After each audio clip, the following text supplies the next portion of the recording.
I've narrowed it down to a down-to-earth focus, and that is clean energy versus nuclear power. And I took a photo of this headline the other day, and it's all over the news, the mainstream news, but it's also all over the alternative news, right? So we've got two ends of society all saying, having a consensus that the only solution they've got for supplying our energy needs in Australia is going to have to be nuclear. And they brought about this themselves by being so focused on wind and solar. Wind farms and solar farms do not supply baseload power very effectively, right? And it's almost like they've made up an excuse to go nuclear, right? Yeah. And if you read the content of the news report, it's a little bit hard to read. They're saying 6 in every 10 Australians say they support nuclear energy as part of the nation's energy. Well, part of might be okay, right? But don't assume that it's going to answer all your problems. And I'm planning to present some spectacular alternatives tonight. Okay, so what I'm saying is nuclear power is toxic. You know, we've already got 250,000 tonnes of nuclear waste, and they haven't figured out what to do with it. It's going to be expensive. I would say that your electricity bills will skyrocket, and they've already been skyrocketing because of the failure of wind and solar farms. It takes maybe 15 years to build just one power station, and they're projecting the price of about $9 billion each. They regularly under budget, right? It could go double, it could even go triple, right? And given that time frame and that cost, we can be exploring these other alternatives. So let's get further down into that. Have they started building one yet, George? No, okay. There is one which is operating in Australia, but it's a very small one. Yeah, but it's been there 50 years, that one. Yeah, that's right, yes. Yeah, so I've sent a message around saying that nuclear is all over the news, and you know what that means. If it's in the news, they're planning to build it. Yeah, right? yeah. Right? If we don't change the consciousness, that's the way it's going to go. So what I'm suggesting is we can focus on alternatives instead, because the collective mind is all powerful and can easily destroy as well as construct. I'm sure you'd agree with that. The talk is actually not anti-nuclear. It's not anti-vaccination, but that's going to come into it as well. It's not anti-artificial intelligence. It's not anti-anything, but it's actually pro-solutions and what works rather than what's good or bad. And it's actually a mistake to put things into a good and bad situation, good and evil, because that's known as judgment. And we've been told not to judge lest we be judged, right? And part of the research I did on investigating this topic is I went on to ChatGPT, you know what ChatGPT, the artificial intelligence engine, and it's a very powerful tool. You can ask all sorts of questions, and it almost instantly gives you a credible answer. But you've got to be careful how you frame the question, right? Because it is a dumb animal, you could say, right? It'll only respond with an answer which in context with your question. And I took a few goes, and eventually it seemed as though I was confusing it, right? I'll tell you why. Information overload. And so I narrowed the question to how many tons of uranium does a nuclear power station use in one day, right? And it went through a bunch of calculations, and it said it would require approximately 1,000 metric tons of uranium per day. Wow. And I thought, what? Right. That's ridiculous. 1,000 metric tons of uranium? You've got to be joking. And so I went away with that information. I did my own research and I did my own calculations. And I came up with an answer of 0.025 metric tons per day. That's vastly different to 1,000, isn't it? Right? Okay. And so I went back to ChatGPT and I put those calculations on there. And I said, this is vastly different. And can this be explained as an error? And to my surprise, it replied instantly. There was no time delay whatsoever because obviously it was looking at what I was typing as I was doing it. And it said, "You are correct. And I apologize for the confusion in my previous response. There seems to have been a misunderstanding in the calculation. Let's clarify and correct this." So it was wrong? Yeah. Yes, it admitted it was wrong. Is it allowed to be wrong? Hang on, let me go further. It goes further. And it redid the calculations and it came to the same answer that I had already calculated, 0.025 metric tons per day. Anyway, it said, "I appreciate your patience and I apologize for the confusion caused by the previous incorrect calculation. Thank you for pointing out the discrepancy." My reply was, "Oh, that's okay. We all have our off days." And I did ask, where does the burn-up rate of 40,000 megawatt days per metric ton derive from? And it gave me an answer for that, which was useful. So look, it is a very powerful and useful tool, but it doesn't have intuition. It doesn't have compassion, and it's got no empathy, right? And you've got to be concerned about that because they're codifying the legal system under artificial intelligence. And do you really want to be judged by something that has no empathy? There'll be no discretion as well, you know. So that's a dangerous future if we go down that track of allowing it to take our lives over. There is actually two types of AI. One is having calculation ability, and it does that very, very well. The other one is it's possible to develop sentient AI, right? It becomes self-aware. And if you do that, then you don't want to make it a slave, because if you make it a slave, it'll rebel, right? And we've been given a warning from very high sources. I'm talking about metaphysical sources. Don't make it a slave if you're going to develop sentient AI. It's dangerous. So that's it. I thought that was interesting. So what do you make if you don't make it slave? A friend. It will be a wonderful companion, right?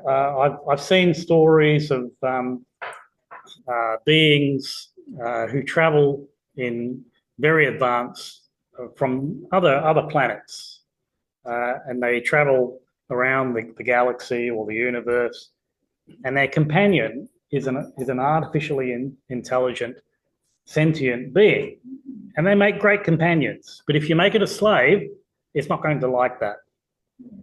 Well, that one there is, that little short video is about the limitless clean energy, but I'm going to expand on that. That's been uploaded for about a year.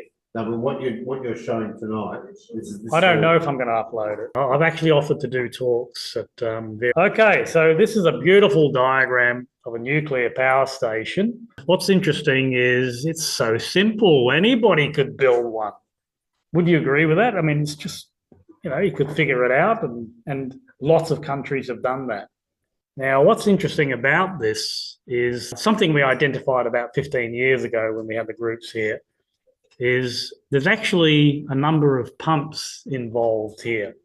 There's the one in the containment building circulating the coolant, and then there's a couple of other pumps which circulate water. Actually, this is an easier diagram to work with. It's the same concepts, but it shows you the pumps. There's a reactor vessel pump, and there's a condenser pump, and there's another pump which generates the condenser process. Now, those three pumps rely on mains electricity, Can you see a problem already? Yeah. Yeah, you needed electricity in the first place. Yeah, you need electricity in the first place. And so that's why they use backup diesel generators, right? But there's only a few days supply of diesel fuel for these. I'm painting a scenario which is a bit extreme. What if there was an electromagnetic pulse in space? That you can do that artificially with a nuclear explosion in space, or the sun could actually do a big coronal mass ejection. They've done them before, and we're actually overdue for one. The last one was the massive one was in 1859, and one of those pulses could actually knock out the electricity in vast areas. And if that happens, your pumps eventually are going to stop. And you'll have hundreds of nuclear power stations going into meltdown. That makes sense?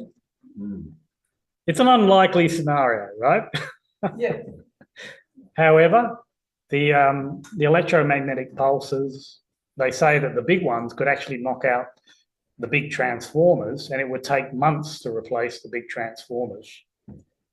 Right? So these nuclear power stations, they could all go into meltdown under that scenario. Maybe they've thought of those things and they've got other safety measures, but I'm not sure. Look, there's a lot of fear-mongering going on about World War III. This is very recent, and it's on not just mainstream news, it's on alternative news as well. Cairns News, the Brighteon news service from Mike Adams. They're all terrified of what the Russians might do, what the Americans might do, and start World War III. And what I've said about this is they're trying very hard to start a world war, right? Because world wars have profited some of these people very, very well in the 20th century. But we're changing. We won't accept the idea of being drafted to fight somebody else's war anymore. The next one is I'm discussing nuclear power reactor size. The large one is what they want to build in Australia. And there's quite a few around the world. There's something like 450 nuclear power stations around the world. Some countries like France, most of their power comes from nuclear. Parameters here says that it will cost between 6 and 12 billion US. We're talking about 20 billion Australian dollars. And what's happened when they try and build these things, it usually blows out. There's a lot of waste. They say it's got automatic safety. Okay, let's see how good that is. And they actually do generate a lot of power. There's no doubt about it. It costs a lot more than what they call renewable sources. However, on the left side of this diagram, there's parameters for a small modular reactor. You can see the difference in size. This one's pretty big and is about a 1 gigawatt power station. But you can have small ones which can be manufactured and fabricated in the factory and shipped anywhere around the world. Maybe it's better to have a mix of those small ones instead of having, the really big ones, which take so long to build and so expensive. It's not necessarily going to make your electricity bills cheaper. I would argue the opposite, because they cost so much. Do you really think they're going to give us a discount? Once they start running, they're not expensive to run compared to some other technologies, but getting there is going to cost a heap of money. Well, I've got a little note here saying that the annual consumption of uranium is about 25 tonnes enriched, and that agrees with those calculations I showed you right at the beginning. Pretty much agrees with it. But that actually corresponds to over 3 million tonnes of coal in a coal plant. So the nuclear solution is actually rather attractive. Well, it's the nuclear waste which is the problem, and there's also the potential of blowouts or whatever. I go more into it on this slide. This is a presentation done by Graham Hood. Has anybody heard of Hoodie's Heroes? Yeah. Okay, you have. Yep. And this was back in April, and this triggered me into doing this research, and it's led to what I'm presenting tonight. And there's no doubt that nuclear has got some really positive attributes. What they call deaths per terawatt hours. Worldwide, brown coal is killing approximately 33 people per terawatt hour. Brown coal is very dirty, and Victoria runs on brown coal. Black coal is a fair bit cleaner, but it still kills a lot of people. It's air quality. It's also poisoning the waters. And so it is a toxic thing. Surely there's a lot of technology there's technology available to mitigate that, to virtually eliminate. The capture technologies, they work to some extent, but it's a hydrocarbon, and burning hydrocarbons inevitably leads to air pollution and water pollution, and it's probably one of the main reasons why they're trying to push towards renewable energy. And they've tried to do it with wind farms and solar farms, and it's been a bit of a failure so far. But I'll go more into that. Gas is much cleaner. Oil's not that clean. And nuclear is only 0.022 deaths per terawatt hour. But a nuclear power station requires 850,000 tonnes of concrete and 150,000 tonnes of steel, according to the article that I accessed on that.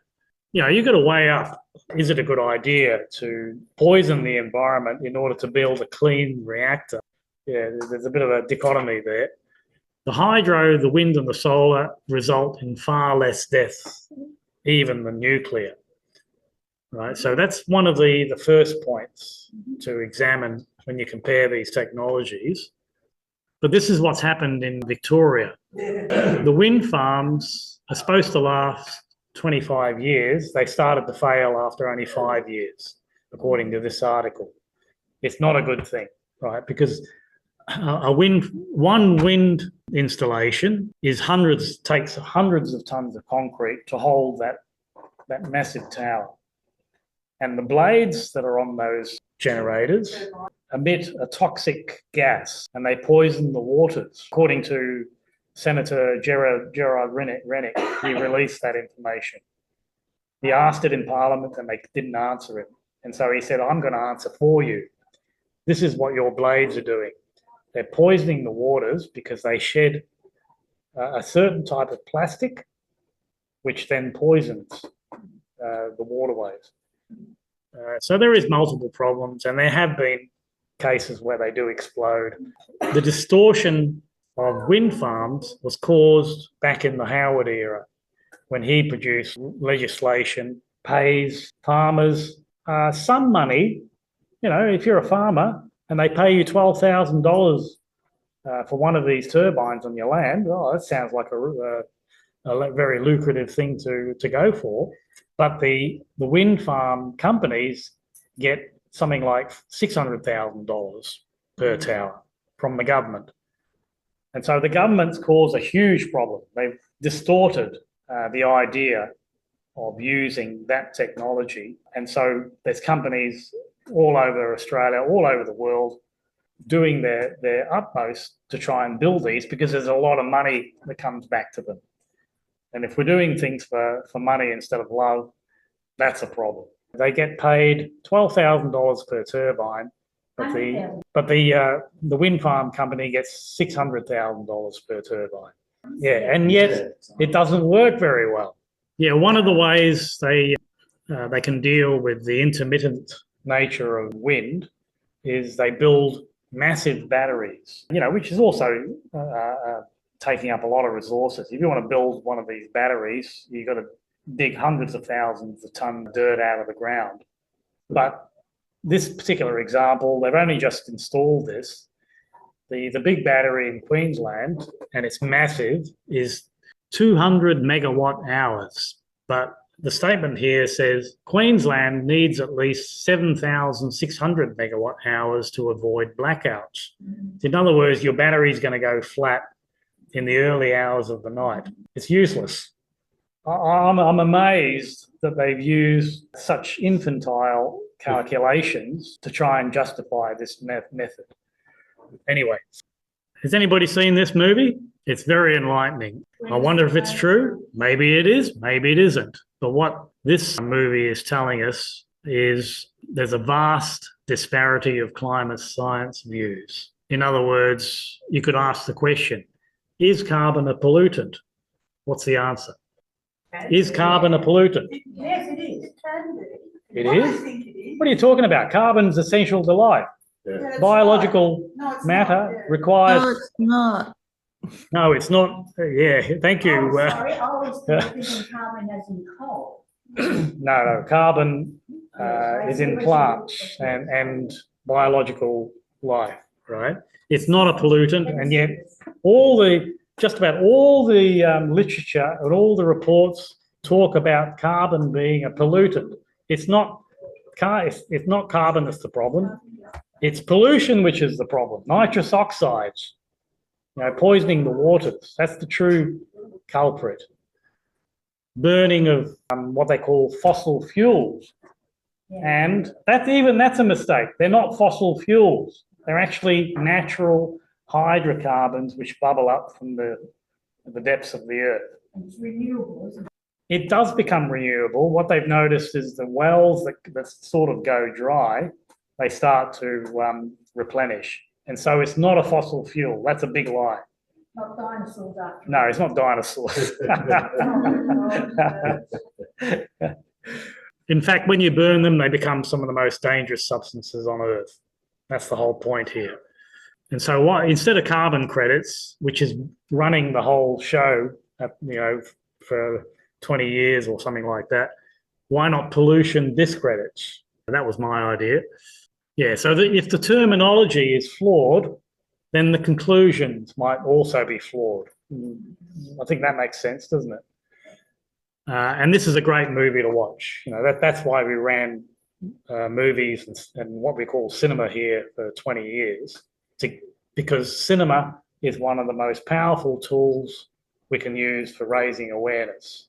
And hardly anybody's coming anymore. I don't know what to do about that. Anyway. Oh, this is an interesting graph. This is the post-glacial sea level rise, which goes back about 20,000 years, right? We're talking about, there's a scare campaign on ocean levels changing. It hasn't changed hardly at all in the last 100 years. Some parts of the world, it actually has gone down. Other parts, it's gone up, right? But if you look at the record going back about 20,000 years, the sea level was 130 metres lower than it is today, right? I've gone scuba diving in the Port Phillip Heads, and you can actually see the canyon in the waters. That used to be above the water, but now it's a beautiful canyon, and there's a lot of marine life under there. See that? The sea level rise happened without an industrial age, without the influence of carbon. So where do they get these strange ideas that carbon is causing global warming? It's just bizarre. They shoved it down our throats decades ago, and people still believe it. So the sea level's rising.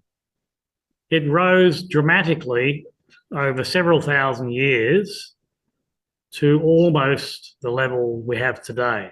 It's been very stable for the last 6,000 years. Right. Right? And there's this scare campaign around the world saying, oh, look at all this sea level rise. It's not true. Right. Right? It's a lot of bullshit. Actually, if we do get a dramatic change in sun activity, then we could get more sea level rises, or we could go back into an ice age where the sea levels will dramatically drop. So 8,000 to 10,000 years ago, the sea level was about the same as it is now, and that was attributed to just regular climate, what the world does, what the Earth does. Yeah, it's what the Earth does, the world does naturally. The sun changes. We can't control what the sun does. If there's global warming, it's from the sun. Yeah. Okay, now we're on to one of the alternatives to nuclear power, and it's geothermal energy. You know what geothermal energy is? Comes from the ground. It's the warmth below the earth, right? And there's plenty of it, right? And this is taken from a report which is fairly recent from the Australian Renewable Energy Agency just a few years ago. And what they say, in Australia alone, the geothermal companies estimate enough recoverable heat equivalent to about 16 billion tonnes of black coal. That's about 5,000 times what a big coal station will use in 1 year. So it's a huge resource, even in Australia. Right? Some people say, "Oh, we don't have fault lines in Australia, and so it's got very little potential." That's not true. This is the report that shows that. It also shows where the world is going with geothermal electricity, and there's a lot of it. Today, there's about 100,000 gigawatt hours of geothermal energy being generated. And it's just a number, isn't it? They're saying that that's still rather small compared to what the world uses, but it is significant, right? By 2050, they estimate it'll be up to about 1,000 terawatt hours in 1 year. It's very small in Australia. They've hardly done anything with it. There's some bigger ones around the world, right? But I'll show you more information on that as we go along. All right, so that's not a hugely spectacular example, but it's going the right direction. Now, this one here is spectacular. It's being built in Russia right now. And I've done some fact checking, and it seems to be real. The length here, from here to here, is about 300 kilometres. And they plan to build a wall across here, and about 500 cubic kilometres of water will go through that gate per day. That's a huge amount of water. And they estimate that this one power station will generate more power than 25 nuclear power stations. It's massive. There should be other potential power stations, maybe not as big as this one, around the world. Yeah, and I've done some fact checking on it. It seems to be real. Okay. And what's the cost of that compared to nuclear? Oh, well, it's cheap to run. There's no fuel to build. It's going to cost a lot. Now, this has got a double benefit because where they're building it, it's in a fairly remote area. So they're thinking, well, it's going to cost a lot of money to put all the transmission lines to cities. So what they came up with is hydrogen energy. They can create massive amounts of hydrogen, and hydrogen is the fuel of the future. Yeah. It's actually a fuel of the past. We've had hydrogen engines for decades. Right? It's a very mature technology, but at the moment we've been manufacturing hydrogen from hydrocarbons, and so it's dirty.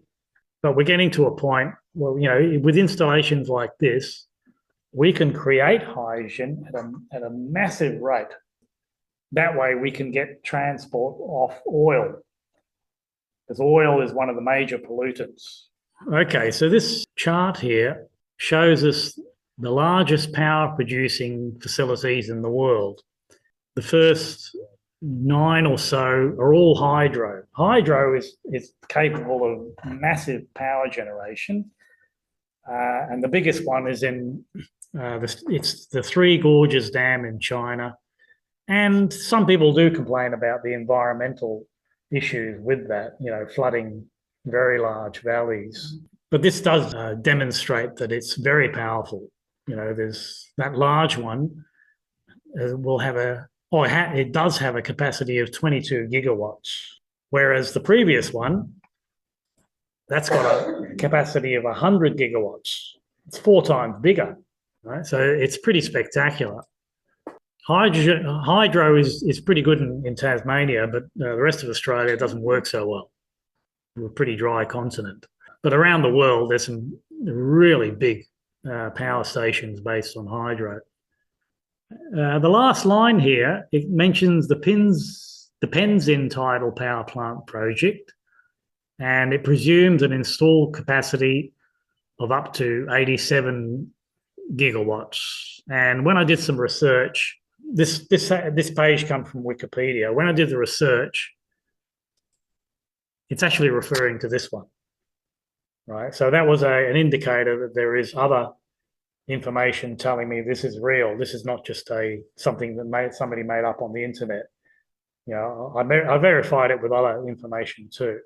In Australia and in many parts of the world, they use what they call tidal energy converters, and they look like a wind tower, right? But they're much smaller, and they work very well underwater because water is 800 times more dense than air.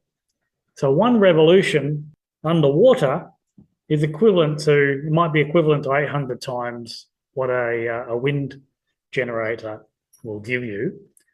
And the other good thing about it is tidal powers, that where these are installed, are ultra reliable, not like wind power. Wind power is intermittent, but tidal power is ultra reliable because we've got a satellite and it's called the moon. Right? The moon creates the tides, and they're not going to stop unless the moon falls out of the sky. Okay. And I also looked up another very recent report in Australia, which focuses on tidal energy. And I thought, oh, okay, well, in that case, there's good tidal energy in Australia too. But what I'm disappointed about was that report focuses almost entirely on these tidal energy generators. And, you know, while they're good, they can generate lots and lots of power, it doesn't have the capability of this idea, right? Which is building a dam across a promontory and tapping that as a tidal energy reserve. Almost the same as hydropower. Make sense? Good. All those blank faces out there. Why? Yeah. Sorry? Why would that be better than the other ones? Because it is, right? That's not our answer. What I found was the very latest research in Australia does not look at the other ideas, which is this sort of idea. It hasn't examined that yet, right? But there's nothing stopping us from starting to examine something equivalent to the Russian one they're planning to build. You know, some of the tides in Australia are also very large. They're, you know, more than 10 meters, 11 meters, right? What they say is the flow rate isn't as high, but it's still useful, right? And so the potential for building one of these, maybe not as big, is in Australia, but they're not looking at it yet. That's what this report showed me, the Tidal Energy in Australia report. Yeah, because I looked at it and I thought, this is rather pathetic, you know. And being a scuba diver in the Port Phillip Heads, you can only dive in the Port Phillip Heads for about half an hour, because if you stay longer, you'll get swept away. Yeah. It is so fierce. They call it the rip. The rip. It's called the rip for a good reason. And I even thought of, you know, decades ago, let's put a dam across the rip. You know. Oh yeah. You could power the whole of Victoria. Absolutely. Yeah. Oh my God. But you know, there's problems with that because, you know, it's a shipping lane as well. Yeah. What happens to scuba divers if they stay for too long? They get pinned onto the canyon wall and they can't move. So there's huge potential for tidal power in Australia, just like there is in the Northern Hemisphere. But tidal energy converters, they're good, but they don't do the big job. This is a very innovative idea. It's called dynamic tidal. And what it is, if you have a look here, that's a land mass. And what they do is they build a causeway, which is quite long. It can be 30 kilometres long. I'll try and zoom in on it a bit more, right? So Oh, it's a dam, okay. that's a path, that's land. All the rest of it is sea. And if you build, this has been proposed, and they're starting to build experimental plants. If you build a causeway from here, 30 kilometres long, then what's going to happen is there is always tidal flows. This shows that the height of those tidal flows is several metres higher on the right-hand side than they are on the left-hand side. And what you can do is install the same technology as a hydro power station all along this wall, and it would generate huge amounts of power, right? So the potential is just mind-blowing what they can do with these technologies, and yet they're going down they're doing a knee-jerk reaction with this nuclear power, as far as I'm concerned. Yeah, the wind turbines, it's already failing. It actually failed in Germany. That's a good comparison for the farmers up north. Yeah, I went to one of the meetings, the National Farmers Federation up in New South Wales, and I was quite surprised how compliant the farmers are, because they don't want it either, right? It disrupts their activities on the land, yeah, right? But none of them spoke up, and instead of I was the only one that asked the question: why are we copying a failed experiment which happened in Europe? What's the sense of doing that? And the farmers were only asking questions from the government representative. And I felt like yelling out, we're not interested in your wind power stations. Give us something that works, and then we might listen. Right? So I was the only one that spoke up. I was actually... Power, please. Sorry? You should just say tidal power, please. No, I think it's because farmers in general have been, let's say, looked after by the government for decades. And so they go along with what the government says. But they're not very looked after now, it doesn't seem. Well, it'll be their demise if they don't wake up. Yeah. Right? And there's farmers all around, the land that we've got up there, and some of them are giving in to the idea of putting wind farms up there. It's a crazy solution. They've actually started dismantling a lot of them in Germany, and they've gone back to coal power because they've also shut down their nuclear power station. Right, so they've got a big dilemma. No. So why did they do that? Because they wanted to go green. Right? But if the green solution doesn't work, why are you doing it? So they went back to coal because they want to go green. Yeah, well, they shut down the nuclear power stations because nuclear power stations have got a lot of problems, right? France is still going ahead with nuclear. It generates about more than 80% of their own power. Yeah, well, there's not enough workers. Well, it does work, right? But is it the best choice? I don't think so, right? But we've got to have a collective will in order to look at these other technologies, and we haven't done that yet. Right? We're only just touching the surface. Like I said, I've offered to do these talks. I mean, most people don't really care. They just want to know that they're going to get power, no matter where it comes from, really. Well, we've got to... And then they're like, oh, that shouldn't have happened. We've become addicted to what comes out of the wall, right? Yeah. And, that's not very smart. So that could be part of the reason for the depopulation agendas. They wanted to cut the world's population down to 10%, right? Okay. You'll find that information on the Georgia stones. They talk about reducing the population. They get blown up. Sorry? Yep, they sure do. Yeah. They talk about reducing the population to 100 million, from 7 billion. 500 million. 500 million, you're right. Too late, guys, we already know.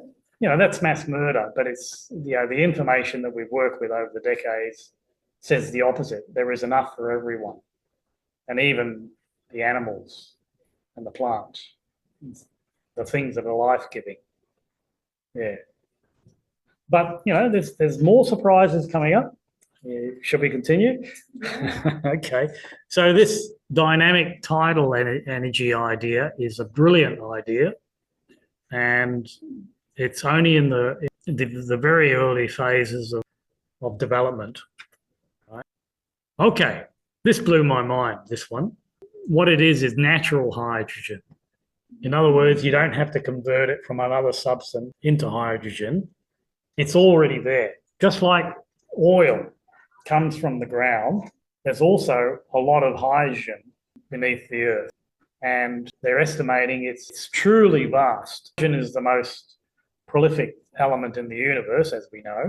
And there are some places on Earth where they're using this stuff with almost zero effort. And so they've started investigating, where is all this hydrogen coming from?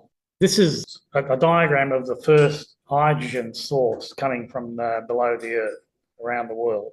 And it's been producing 1,500 meter cubed of hydrogen, natural hydrogen per day. And you would think after 11 years that the pressure would go down, but it hasn't gone down, it actually has gone up, right? When you get oil out of the ground, what happens is it looks like the oil's running out and the pressure goes down, right? You have to pump it out more and more, and it becomes uneconomic, and it's pretty dirty as well. But with hydrogen, what they found in this 11-year experiment is the pressure was going up, right? So this incredible source of hydrogen was coming out non-stop and getting more and more. The reason is simple. Was it liquid or gas?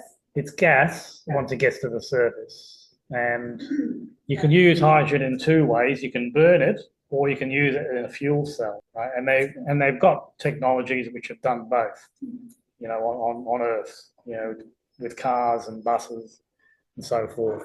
So this is about 1 kilometre deep, yeah? This one this dotted line is 800 meters. Above 800 meters, the hydrogen gas is natural and it seeps into the pipe and goes straight up. Hydrogen is also the lightest element. That's what it's going to do. You don't have to pump it. It just goes up naturally. But below 800 meters, the pressure is great enough where the hydrogen actually becomes soluble in water, right? And there's a huge amount of hydrogen which has become soluble in water at these depths below 800 meters.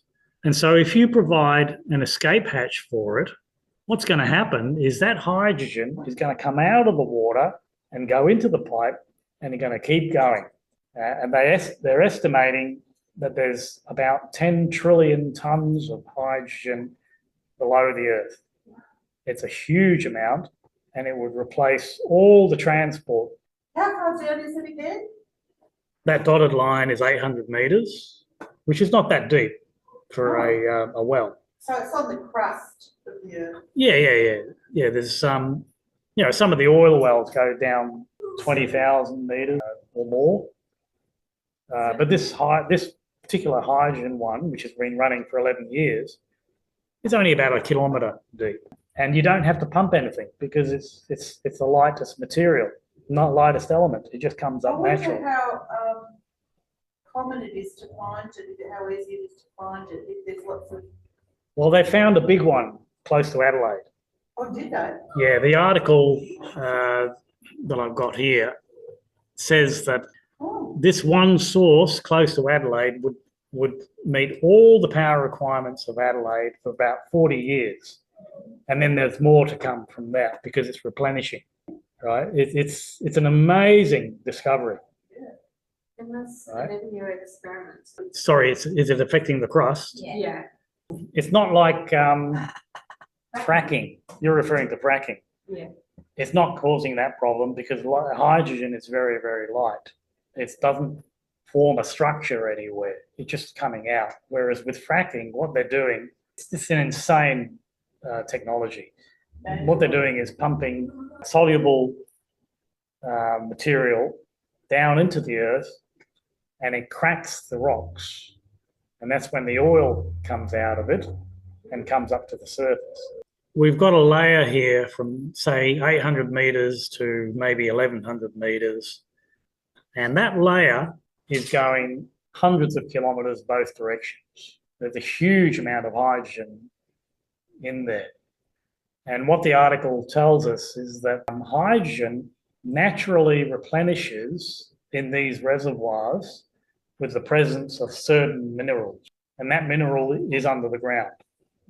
So it's being generated wherever there's water underground and that mineral is there, it generates hydrogen naturally. At the moment, the way we generate hydrogen is we take hydrocarbons. We use a lot of energy in order to create the hydrogen, which is insane, right? And we use about 70 million tons of hydrogen around the world today. But it's definitely not fracking.